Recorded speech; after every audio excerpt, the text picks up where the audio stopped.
Kuuɗe Lilaaɓe suura 12 aya 2 yaaki 2:9. Mayde Hiridus. Hiridus e monnana yimɓe gariije Taya e Sidon.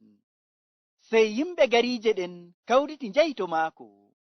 Ɓe arti narruki e mawɗo kuwanooɓe Hiridus bi'eteeɗo Bilatus. Nden ɓe njahi to Hiridus, ɓe tori joodinde jam hakkunde maɓɓe, ngam daga nder leydi maako ɓe keɓata nyamdu. Nde nyalnde nde o resani ɓe wari, Hiridus ɓorni kolte laamu, jooɗii dow jooɗorgal laamu, o metani ɓe. Sey ɓe meti sembe, ɓe mbi'i, ɗum hononde Allah, naa ɗum hononde neɗɗo. Ɗon e ɗon malaa'ikaajo Joomiraawo yoofanimo nyawu, ngam o mawninaayi Allah. Gilɗi ngaɗi ka nyaamuki mo haa o maayi. Ammaa haala Allah yahi yeeso, ɓeydi sankitaaki. Nde Barnaba e Caawulu keñi kuugal mu'en nder Urusalima, ɓe kootidi e Yahaya bi'eteeɗo Markus. Nder ayaaje ɗe janguɗen ɗo'o, en nani Hiridus e monnani yimɓe gariije Taya e Sidon. Gariije Taya e Sidon nder leydi Lebanon ɗe ngoni. En nani yimɓe gariije ɗe'e diga nder leydi ndi Hiridus laamoto ɓe keɓata nyamdu. Ngam non nde Hiridus e monnani ɓe, o haɗi ɓe nyamdu, waato o haɗi ɗum soorana ɓe nyamdu. Ngam non yimɓe gariije Taya e Sidon kawti ko e mu'en ɓe njahi to Hiridus, ɓe tori joodinde jam hakkunde maɓɓe, ngam ɓe keɓa nyamdu. Ammaa sey nde ɓe arti narruki e mawɗo kuwanooɓe Hiridus taw ɓe keɓi laawol yaaki to Hiridus. Bo non no aya 2 wi'i, ɓe arti narruki e mawɗo kuwanooɓe Hiridus bi'eteeɗo Bilatus. Nden ɓe njahi to Hiridus, ɓe tori joodinde jam hakkunde maɓɓe. Aya 21 yaaki 22. Nde nyalnde nde o resani ɓe wari, Hiridus ɓorni kolte laamu, jooɗii dow jooɗorgal laamu, o metani ɓe. Sey ɓe meti sembe, ɓe mbi'i, ɗum hononde Allah, naa ɗum hononde neɗɗo.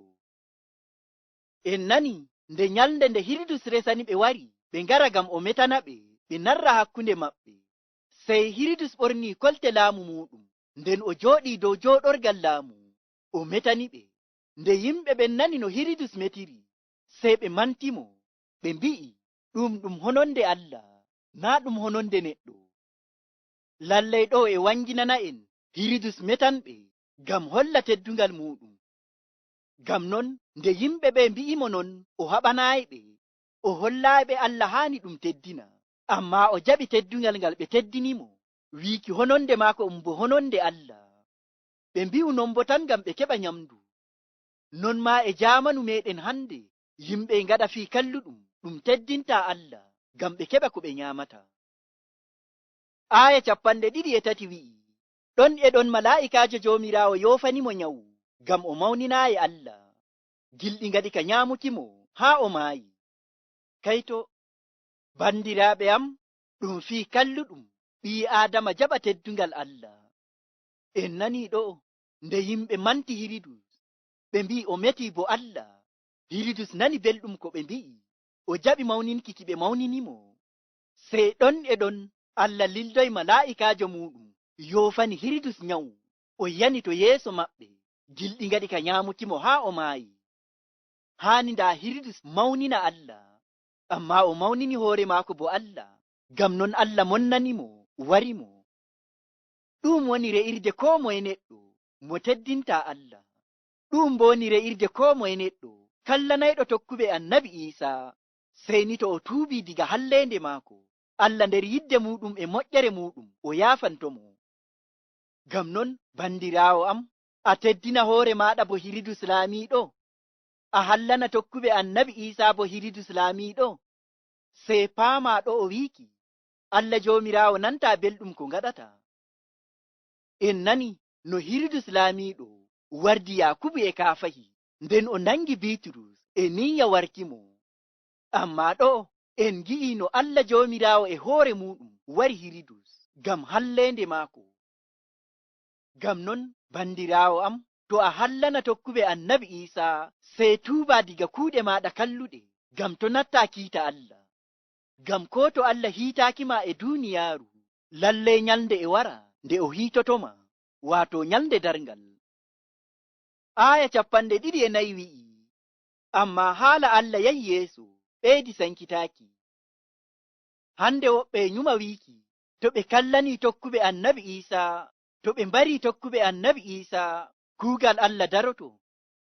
Bandiraawo an to a nyuma iri non, sey paama ɗo o wiiki, aayaare nde e wanginana en, walaa ɓii Aadama baawayɗo haɗuki kuugal Allah fawuki yeeso. Ngam non, bandiraawo am, to a nyuma waruki tokkuɓe annabi Iisaa haɗay kuugal Allah fawuki yeeso, sey paama ɗo o wiiki, naa ɗum non. Hande to barol ko torruki tokkuɓe annabi Iisaa e haɗayno kuugal Allah fawuki yeeso, ndaa hande walaa Kiristiyaniti. Ngam en nani ɗo'o no ɗum waɗi ka torrirki tokkuɓe annabi Iisaa arande'en, haa ma e ɗum waraɓe. Amma fuu e non, haala Allah waɗi ka fawuki yeeso, e ka sankito ko to e nder duuniyaaru. Tokkuɓe annabi Iisaa bo ngaɗi ka ɗawtaaki haa hande.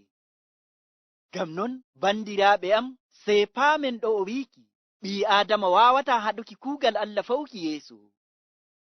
Ngam non, bandiraawo am, ngañaandi ndi ngañata tokkuɓe annabi Iisaa, e halleende nde kallanta tokkuɓe annabi Iisaa, sey paama a waabootira e Allah e hoore muɗum. To a waabootira e Allah bo, Allah ma waabootira e maaɗa. Ngam non, bandiraawo am, taa jaɓu ngaabootira e Allah. Ngam taa waɗii non, a nattay tati. Ngam en nani ko heɓi Hiridus laamiiɗo ɗo.